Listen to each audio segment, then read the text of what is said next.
আমরা অনেকেই ঠোঁট ফাটা থেকে রক্ষা পেতে মেরিল বা লিপ বাম ব্যবহার করি। কিন্তু কখনো কি ভেবেছেন এই ছোট্ট টিউবের ভেতরে থাকা এই মসৃণ সুগন্ধি মলমটা কিভাবে তৈরি হয়? আজকে আমরা দেখব ঠোঁটে দেওয়ার মেরিল বা লিপ বাম তৈরির চমৎকার প্রক্রিয়াটি। স্টেপ 1, উপাদান সংগ্রহ। লিপ বাম তৈরি শুরু হয় উপাদান সংগ্রহ দিয়ে। এর প্রধান উপাদান হলো বীজ মোম। এটি মৌমাছির চাকাক থেকে সংগৃহীত প্রাকৃতিক মোম, যা ঠোঁটের উপর এক ধরনের প্রাকৃতিক প্রোটেকশন দেয়।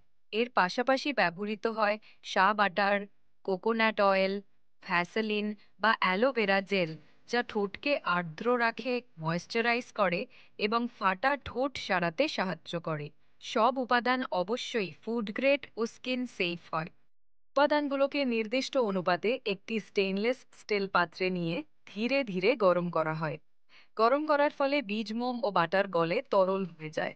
এরপর এই মিশ্রণে যোগ করা হয় ফ্লেভার অয়েল, যেমন স্ট্রবেরি, পুদিনা, চকলেট বা লেবু ঘ্রাণ। কোনো কোনো ক্ষেত্রে প্রাকৃতিক রং ও ভিটামিন ই অয়েলও যোগ করা হয়, যা ঠোঁটের জন্য পুষ্টিকর এবং দেখতে আকর্ষণীয় করে তোলে।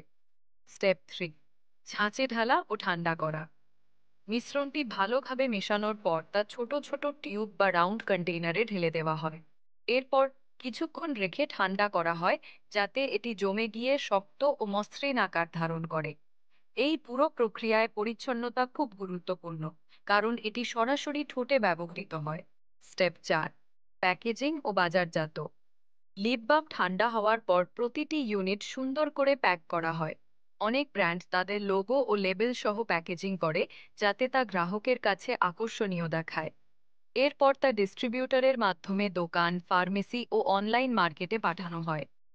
এভাবেই তৈরি হয় আমাদের পরিচিত ছোট্ট মেরিল বা লিপ বাম, যা শীতের দিনেও ঠোঁটকে রাখে নরম ও সুন্দর। আপনারা যদি এই ভিডিওটি তথ্যবহুল মনে করেন, তাহলে অবশ্যই লাইক দিন, শেয়ার করুন এবং আমাদের চ্যানেলটি সাবস্ক্রাইব করতে ভুলবেন না। দেখা হবে পরবর্তী ভিডিওতে।